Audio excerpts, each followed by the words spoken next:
dos, uno. Hello and welcome to Aaron and Dave on football. And Dave, this is episode 2. How you doing, buddy? Yeah, I'm good, bro. Very, very good. I've been looking at football this week and enjoying it and not enjoying it because Real Madrid, again, giving me problems, giving me heartache. But apart from that, I'm all right. Okay, mate. Yeah, I mean, yesterday, obviously, it was quite funny that all of these, sort of big teams were playing in the Champions League, and I had to watch my team against Barnsley in the FA Cup. No, in the Carabao Cup, sorry, in the early rounds, because obviously we finished 8th last year. Yeah. We have to go into the competition earlier. So, yeah, 7-0. It wasn't a bad watching experience. I still saw some things that I didn't really properly enjoy about some individual performances, but we'll get into that. But let's start off with the mighty Galacticos and Stuttgart. Yeah. How do you feel like that went, mate? First half was absolutely shocking beyond belief. I think Real Madrid need to just reevaluate, go back to the drawing board, especially Ancelotti, go back to the drawing board, see what actual player fits in the right position. Because if Vini is causing the problem on the left with Mbappe, then maybe Mbappe will have to go on the left. And Vini maybe drop out or take the central spot or take the right wing spot and, maybe drop out Rodrigo and then put Endrick up front, because it's just really, really disorganized and very, very unbalanced at the moment. Yeah. And Ancelotti is still not figuring it out. And this is 6 games in now, including the Super Cup. And he's still has not figured it out yet. And it's really, really problematic. A lot of Madrid fans, it's about 75%, 80% of the fan base are really annoyed by it. Okay. And they're not liking this football. They're not liking it. And they're even saying, obviously, yes, last year we were effective. Yes, I understand that. And we played not the best football, not the most scintillating football. But for this season, to start off like this and see Barcelona going past teams like nothing, and destroying teams like Girona away from absolutely crazy. Yeah, put them away, mate. Yeah, exactly. And we even saw Girona today. Like even PSG struggles, and Girona, a good team. They play good football. They're a possession-based team. Yeah, very good possession-based team. They have very good players. And for me, I need to see even just a little bit of identity from Madrid, not just gung-ho football and try and score whenever we want to, or wait for a team to score and then we start playing football, So it's very problematic at the moment.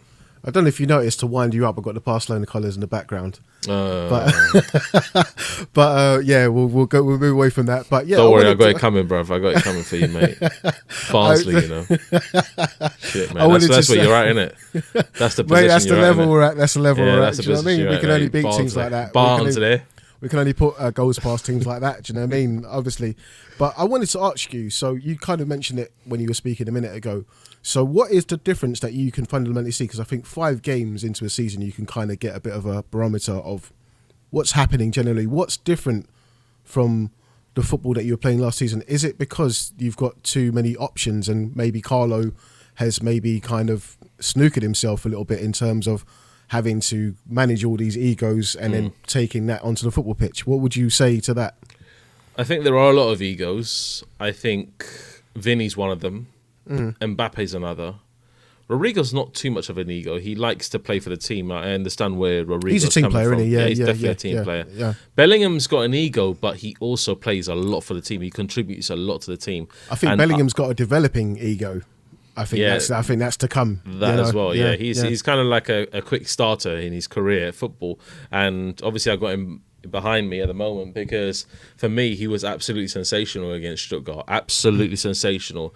The kind of player like he's not really comparison to anybody that I can think of in the past. Maybe you can come up with a few names, but for me, when I look at Bellingham, when he gets the ball, he just draws people in instantly. And when he draws people in instantly, this is like 3-4 players around him, and he can cook them all simultaneously and then deliver the right kind of pass to Mbappe, which he done three times, I think, to count yesterday, where Mbappe was clean through or had an opportunity to to score in some kind of aspect, and he didn't. So Mbappe is a problem there because he's not getting on the end of the balls. He's not like, for example, you remember France and Argentina when it was just literally long ball tactic. Yeah, and he just took over the whole. Yeah, that was his event, wasn't it? Yeah, long ball, route one. Yeah, Mbappe, get it up to him, and he will try and do everything. Yeah, yeah. So I think it's maybe Mbappe's more law of averages. You got to do as many as you can, many passes as you can to Mbappe. Get him in the right areas and see what happens. Because yes, he did get in the right area for the first goal. True, he was on line with Rodrigo. Brilliant run per se, and that's why I gave him a 6 out of 10 because of the goal. But apart from that, the whole match he did nothing. But egos, yes, Ancelotti is probably one of the best managers at handling dealing with egos. That. Yeah, because he's just got respect. He demands respect. So for me, with Bellingham, absolutely brilliant. I think he demands respect from Bellingham. Mbappe, I have 100% faith that Mbappe is getting dealt with by Ancelotti, but Vinny, he's always going to be a problem. Always going to be a problem. Yeah. I think he might be dealing with a bit of a, obviously, someone's come and taken the spotlight in Mbappe, and he's having to play second fiddle, maybe. But obviously, is there a little? No. Oh, I thought there was a little bit of a boom, boom, boom, boom, boom sound. Anyway, but we'll crack on. Maybe me on my. Sorry, but getting emotional, passionate, passionate Dave, mate. Emotional Dave, mate. Yeah. Sarcastic Dave, all that stuff. But I was going to say, obviously, do you know what I mean? Obviously, with obviously being the number one guy at Real Madrid, obviously Mbappe's come in. Obviously, Jude Bellingham's sort of like stardom is kind of growing up, sort of thing. Obviously, I thought the ego thing could have been a problem, but I agree with you that Ancelotti's probably one of the best managers to deal with that. But then you still got that problem with how Barcelona have seemed to have really clicked in very quickly under Hansi Flick. And I feel like I hear you mention that quite a lot as a worrying thing, as in, do you know what I mean? Why maybe you're expecting to see the same thing with Real Madrid? Yeah, I'm expecting to see the same thing, but I don't think we will get it. Ancelotti's a manager who will deliver results. Look, Chelsea came in double, with his AC Milan team, brilliant. Real Madrid team, brilliant.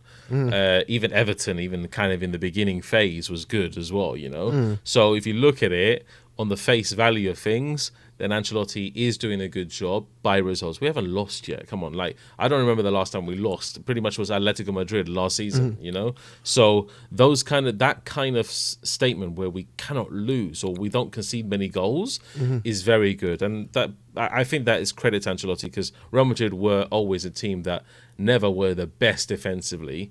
We've gone through many crappy defenders, and we had amazing defenders before, like Hierro, obviously the back four, we know Roberto Carlos, everybody, Campo, all them. Exactly. And then we went to. Well, I was going to say shit like Jonathan Woodgate, but Woodgate. Exactly him. And then we had all these random guys that came in, and I'm just. With this defense, we look defensively solid until we face a big team, and that's my worry is we're facing Atletico Madrid, I think, in 3 games time, and it's at their ground. The Wanda Metropolitano. Yeah, exactly. And it's very, very, very, very frightening. I'm just very worried for this team, what's going to happen there. Not Liverpool so much. I'm not really concerned about Liverpool anymore. Liverpool seem to really be talking up their chances after that game against AC Milan the other day. Exactly. But obviously, yesterday I was trying to keep an eye on all 3 games. I had the Madrid game on, I had the Liverpool game on, and United game on, and obviously that was quite difficult to catch everything. But what was your main frustration with Madrid yesterday? Main frustration with Madrid yesterday was the fact that we couldn't even just generate any type of clean attack. It was just very messy. Very messy. So that had nothing to do with Stuttgart playing well, or do you reckon it was a lack of... No, Stuttgart. I tell you what, Stuttgart, they deserve to be 2-0 goals, 2 goals up at half time, 100%. Ancelotti went back, obviously, in the dressing room, must have said something to this team. Yeah, they came out early, the Madrid players, didn't they? Yeah, exactly. And obviously that Rodrigo, brilliant ball by Touchmeni. I don't know why people, and anybody in the comment section, saying that Touchmeni played bad. Come on, that pass was exquisite. Yeah, it was a great pass. Absolutely exquisite pass. That pass made the whole game pretty much on what it was. So the reason I gave him a 7 out of 10 is just specifically for that pass. I look for moments in matches where I give players good ratings. I don't look for GA all the time. Yes, Mbappe scored, but Endrick scored a absolute zinger. A chicken zinger, absolute chicken zinger. So I don't know. This team, I think the best thing for Ancelotti to do is wait till Copa del Rey and see how Endrick plays up front with maybe the likes of Rodrigo with this team, and with the likes of maybe someone like Gula or Brahim Benzema is out, but Ada Gula. See how they click together, these young players, and see how we can phase them into the team in the long run. But honestly, Mbappe, he's just annoying the shit out of me, mate. He's annoying the shit out of me. I really can't stand the way he plays. His step overs look like he's just been born. Like I don't know, man. This guy is. So what about weird. Should he not have any time to sort of acclimatise to the league, or having that at all? No, you should hit the ground running. I don't know. He's just he's trash, mate. He's trash, mate. I don't know. I reckon he'll come good, dude. He'll come good. He's but it's something. It's just telling me inside. It's telling me why couldn't we just get a proven number 9? Like, for example, Harry Kane. Like, why didn't we just go for Harry Kane? He would have fit exactly into this mold. He is similar to Benzema in probably every respect, apart from maybe Benzema has just a bit more technical about him.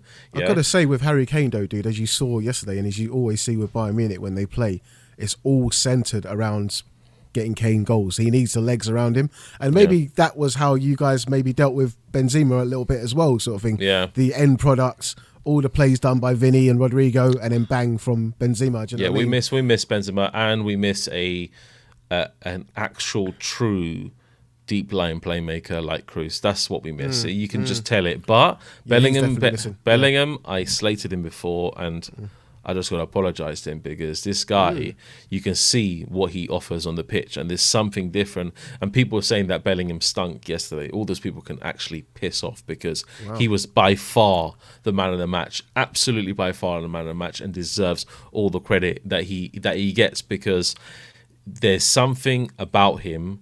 It's not aura or whatever, people use that word. Yes, it is kind of that, but he does offer a presence that's different from any midfielder in the world by far. He's 6 foot, 6'2", something like that. 6'1", 6'2". He's tall. He's got a big frame. He's got really good strength. He's got amazing balance. Yeah. One thing I saw yesterday is his balance on the ball. When he gets the ball, nobody can shove it off him. Nobody can shove it off him. So he is like, for example, like I kind of compare him to what Pogba used to do at Juve, that kind of similar, where he can just take 3 man on and just just it's like athleticism, strength, exactly, because Pogba had like incredible technique, probably better technique than miles better. That's technique off the scale with Bellingham. But Bellingham offers something. I think that physicality is what Real Madrid need, and when we get someone like Camavinga back, maybe he can be that kind of central midfielder that we need, that can spray passes like left, right, and centre. So, because Modric is gone, I don't want him to see him in the team. Sorry, Modric, you've done amazing things in this team, but you just need to be dropped out now. He's just very lost. He's probably just around for vibes at the moment, isn't it, really? Do you know what I mean? Yeah, he's around for my vibes and a hefty paycheck. Yeah. That's it. Yeah, man. So, slightly moving on to Manchester. I was pleased with what I saw yesterday. Do you know what I mean? In increments. Do you know what I mean? I thought, obviously we weren't against the biggest and baddest of opponents in Barnsley in League One, but it was a chance for some of the players on the fringe to get a game, like Anthony, Eriksen, who was the man of the match for me yesterday. Do you know what I mean? Really delivered and sort of showed something a bit different than obviously having Bruno Fernandes always in there. And Bruno, I feel that with Eriksen, though. I feel that. Yeah. Just sorry to cut you, but I feel that with Eriksen, because Eriksen, he's just miles clear technically. It's just more calm. It's just genuinely less erratic on the football pitch. Exactly. When Eriksen's in there. Not just numbers, like throwing in 10 million crosses and hoping for the best, That's what Bruno does. I've never really had the opportunity to see him in the number 10, because, we just don't really get to see him like that with Erik ten Hag. But yesterday, do you know what I mean? I know, again, you've got to keep on mentioning the opponent, because it's not as if it was like, someone like a Premier League opposition. But, in any sense. Do you know what I mean? It just showed a bit of control. I reckon even if Bruno started, it probably could have been a bit more erratic in there. Yeah. Do you know what I mean? So I was happy with that. Marcus Rashford, I was very, very pleased. That he, continues to get goals, continues to be, sort of coming out of that, that awkward form that he's been in. Garnacho, the same. It was a proper confidence boosting evening, and I recently did a little a video on Anthony, and sort of said, is there a football player in there? Can United possibly get something from him? I saw little bits yesterday, but again, when you're playing Barnsley, it's not hard to. Yeah, it's not hard to. Do you know what I mean? So it's hard to sort of say he definitely needs a run of games in the first team. 5 on the bounce. Let's see how he does. But then I kind of think you've got the same problem as like any top team, even as Real Madrid. You know what I mean? When you've got so many players, and you've got a lot of talent, it's hard to say I'm not going to play Diallo because I need to get Anthony back in form. You don't really have time to get players back into form. They need to be hitting the ground running. Do you know what I mean? So it's a difficult conundrum. I don't really feel like defensively we had anything to worry about. Ugarte, for what I saw of him, looks like he's going to be the shield. Do you know what I mean? He's gonna be, tapping ankles and kind of just clearing up for us a little bit. So I was happy with seeing him. Casemiro and Anthony linked up quite well in the game. You know what I mean? It was a 7-0 win against Barnsley. What do you want me to say? Do you know what I mean? It was, some people, kind of thought that we would go into that game and maybe, it would be a tough evening. Yeah. Do you know what I mean? Given like Tottenham today. How unpredictable Man United are and Tottenham today. Do you know what I mean? Expressions must have been going nuts on that stream. Yeah, I know he was. Yeah, definitely was. Do you know what I mean? So, I don't know. I just think, I think Man United are severely lost at the moment. There's something about Man United that I just don't. Well, it's the manager, Dave. There's no. I don't have any around the bush. Yeah, I don't have any confidence in them even reaching top 6 this season. Honestly, wow this team is beyond not repair, but just literally like waiting in A&E to see a doctor to tell them that they've got like 2 broken limbs or something. So you don't see any tangible change at all this year. No. They need even to be uber like uncritical. To give him anything. You don't see anything.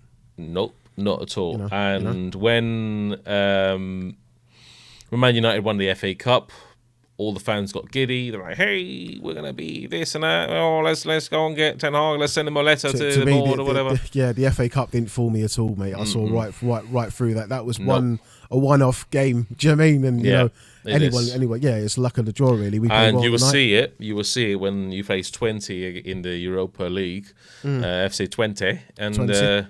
And then the other teams, whoever you're playing in the Europa League, because the Europa League. That's the match you will see it. That's the match you will see it. Yeah, especially in Europe when the tournaments start bulking up, you will start seeing who is the big boys and who are the minnows. And Man United at the moment are in that minnows kind of league. They're just really, really poor. Really poor. I don't know because fundamentally there's a lot of time to go in the season, so there's a lot to be seen. I've got my assessment of how I feel, and the status quo is for me. Erik Ten Hag's not good enough, and if we were to get in a better coach, like Inzaghi would be perfect for Man United, I think. How do you get someone like that over? Do you know what I mean? Yeah, Inter. You saw Inter's today against Man City. They played brilliant tonight. Yeah, absolutely brilliant. Their defensive shape is absolutely the Italian core, mate. Defensive shape is absolutely excellent. And a guy like Bastoni, bro, if I saw him around Madrid, I would go nuts, mate. Yeah. Absolutely brilliant. The next gen of Italian defenders, It's throwback, mate. Yeah, no, exactly. That kind of defensive solidity. See, I don't care if we play really nice, like decent football, but the defense is, that you're not going to concede anything against any team. It's not leaking anything. Yeah, exactly. So Inter are going to be like that. Trust me, this year, and especially in the Champions League, they're going to face that. They're going to be that bone in everybody's back. But it does also show that pragmatism actually does work as well. If you keep the ball out of your net, then you can obviously gather a basis to go and win the games. You know what I mean? And I feel like that's one thing. A lot of especially in tournament football. Yeah, in tournament football, absolutely. Do you know what I mean? You know, and going on to Erik ten Hag again, I kind of feel like he's got time. He's got time to work out something, and he's got big leaks. I know. But that defense, I don't know where his tactics come from, because let me tell you this, when they literally just have one solid line of players, like boom, and it's just nothing there. There's no everyone's chasing the ball on the other side of the pitch. And it's one ball over, and then we're done. Do you know what I mean? Exactly. So, because you don't have, for example, your back four, then you have two defensive midfielders, proper defensive midfielders, then you have your attacking mids, and then you have the striker, which is basically 4 lines of defense. Basically, you have one.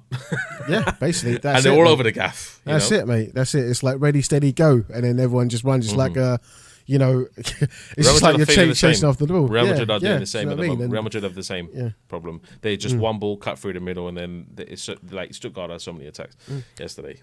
And I don't, even in like say a tactic though, I don't really agree with this, as you say as well. Like everyone just kind of running towards and closing, and then if you get the ball back early, then you're more likely to get into a scoring position because you're up the pitch.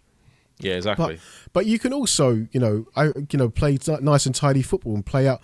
I don't really feel like playing out from the back is the be all and end all. But I mean, sometimes but you adapt. That's what my point was going to get to. Do you know what I mean? And I sort of thought, even against a Liverpool game, if you're getting set traps all the time, you just launch the ball up. Do you know what I mean? What are we doing playing the same thing all the time? Do you know what I mean? It's the definition of madness, and that's what happens to you, really. Do you know what I mean? So I feel like there is a chance, and there is just a small chance that United might have learnt their lesson. But I'm going to reserve judgment for the next 3 or 4 games. If it doesn't improve, then the manager's got to be talked about, mate. Do you know what I mean? Yeah. In terms of moving him on and getting in a coach that can actually coach these players better. Obviously, Ruud van Nistelrooy is in place in case of the need for contingencies. I know. I mean, if you look at the matches, it's Crystal Palace, it's FC20, it's Tottenham, and the way the Tottenham are playing, I think they want to bounce back anyway. I think Man United Tottenham is just going to be all guns blazing. That's what it is, literally. Well, the thing is, like, coincidentally, Tottenham could be a game where they actually damage us or we damage them, because they stick to a principle of football where they like to attack as well. So if we can counter that, then I think we're in for a good day. The pace of Rashford, I think, will be decent. If they're on form, we're in for a long day. Rashford has caused some problems before, many times, and then after you got Porto away, and then a big one, Unai Emery, Aston Villa away. Oh, no one wants that game at the moment. No, nobody wants that game because, I mean, Aston Villa, decent, and Unai Emery's football is just really problematic for Man United. But he is an adaptable manager. He don't stick to one tactic. He'll go, I'm going to throw 5 men at the back, mate, for you boys. Exactly. Do you know what I mean? Try and score. Yeah. If you try and score, we'll get you on the counter. Do you know what I mean? Exactly. So Emery's a don. Do you know what I mean? He don't really, sort of play this, I'm going to stick to my principles. There's no principles. You win football matches.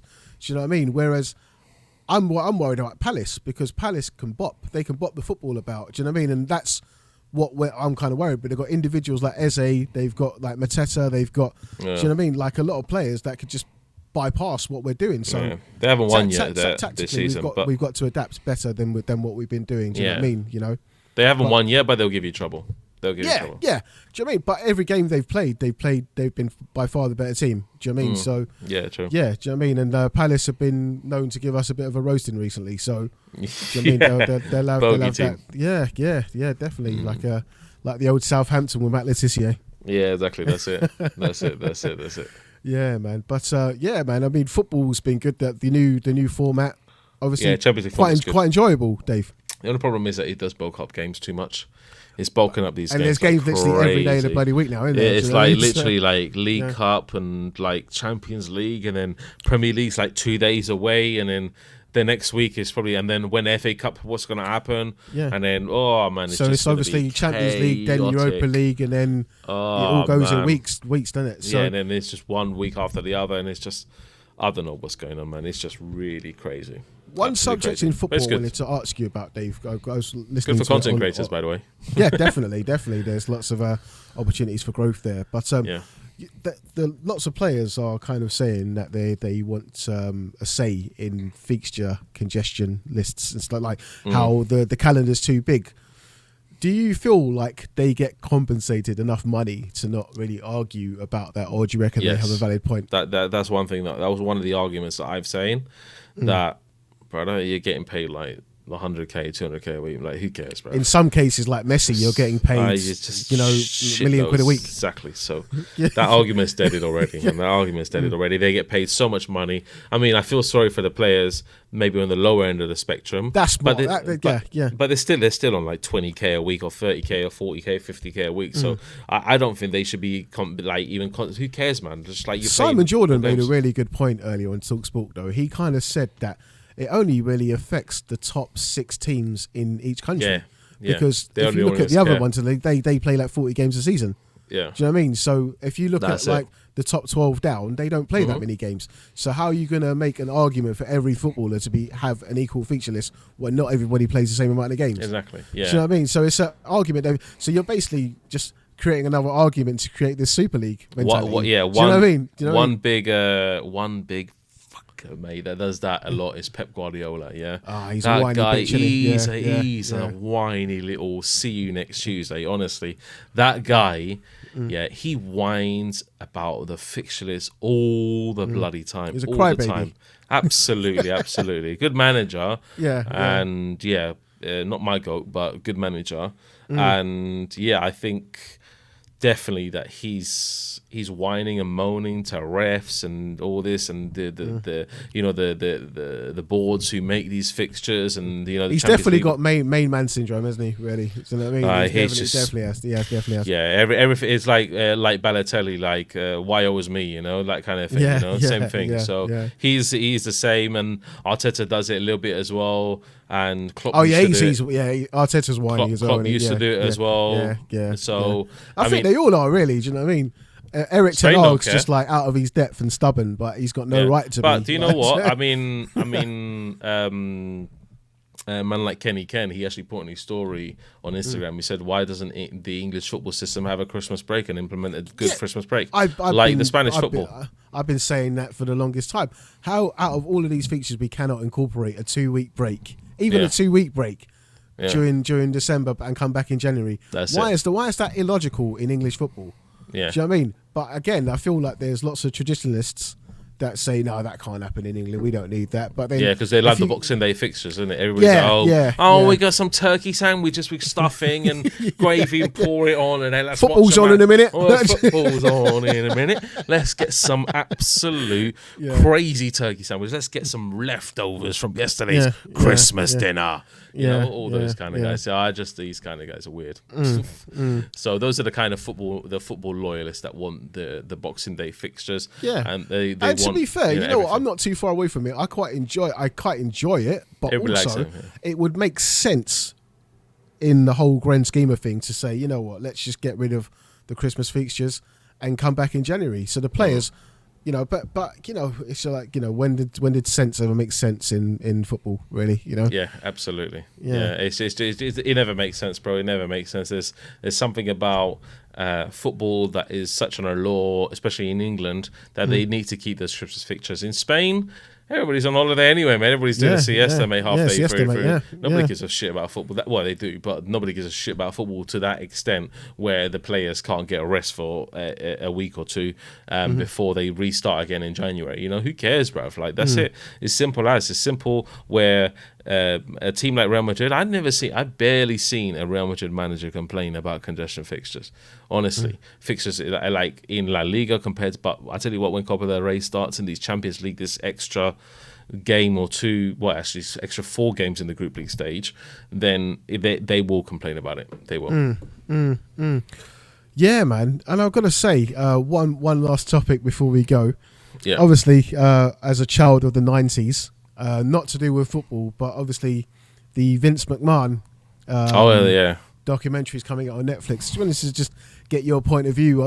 Are you still like interested in wrestling at all, or do you still watch the events, or I do. I mean, I've seen Roman. Or is it more of a nostalgic thing for you? I've seen Roman Reigns return with his Has he come the original, back? the original Tribal Chief stuff. Yeah, he's come back. Oh, yeah, okay. He's come to take over like all that stuff. And yeah, I mean, with wrestling, I think it's in a good place at the moment. It is definitely in a good place at the moment. They have a good roster of superstars. You're looking at your Roman Reigns. You got the whole American Nightmare. Exactly. You've got AJ Styles, CM Punk when he does show. All these. Is Punk still going? I thought he just come in for a cameo. Is he still going? Yeah. No, he's still going. But I think I think he had a long, lengthy injury, and he's not really applying himself. He's in and to out, much innit? Yeah. Yeah. So he's doing the Rock's thing, and then obviously John Cena's retiring, and there's a lot of different things. It's like when you look at Vince McMahon and whatever happened recently in for his coverage, I think that's why they decided to drop this Netflix thing, because it's going to be interesting to see what Vince McMahon has made of it himself, because we actually haven't heard publicly anything from him. Him. So maybe he decided, okay, Netflix, I'll give you, or Netflix will give him a bag, they've got to give him, he's got to be getting loads of money for that. Exactly. Even Triple H came out and did a video and said like he wants to stop them from releasing it. Exactly. Do you know what I mean? Because but apparently because Netflix obviously they do go quite deep. Maybe he's going to drop all the secrets. Who knows? That's what I'm saying, man. I'm looking forward to it, because there's obviously been so many conspiracies and so many stories. With the what's the stuff that they take to bulk themselves up and all that? Steroids and this and that. Some deaths have happened in the past. Benoit, all that. Do you know what I mean? So, interesting stuff, man. So, I thought I'd end it on that kind of note. And Dave, thank you very much for coming on the channel. Bro. And man, we're launching another podcast soon. Do you want to let people know? Yeah, we're going to be launching the Galacticos United podcast, I think it is. I thought it was going to be the Pint Chat relaunch. Oh no, the Pint Chat. Oh, we're talking about. I thought we're doing two anyway. Okay. One is the Galacticos United podcast, which is going to be between me and Aaron on my channel specifically. Between two elite kind of clubs in Europe, we know all that stuff. And then the Pint Chat podcast, we used to run obviously a podcast before where we used to talk about things other than football, other than football, and politics, all that. Exactly. We tried it on Rumble, we've tried it on YouTube before, and I think we're going to go back to YouTube and try and make it a bit more PC than what we would do usually. All the videos of previous episodes have actually been deleted, so that's probably good anyway.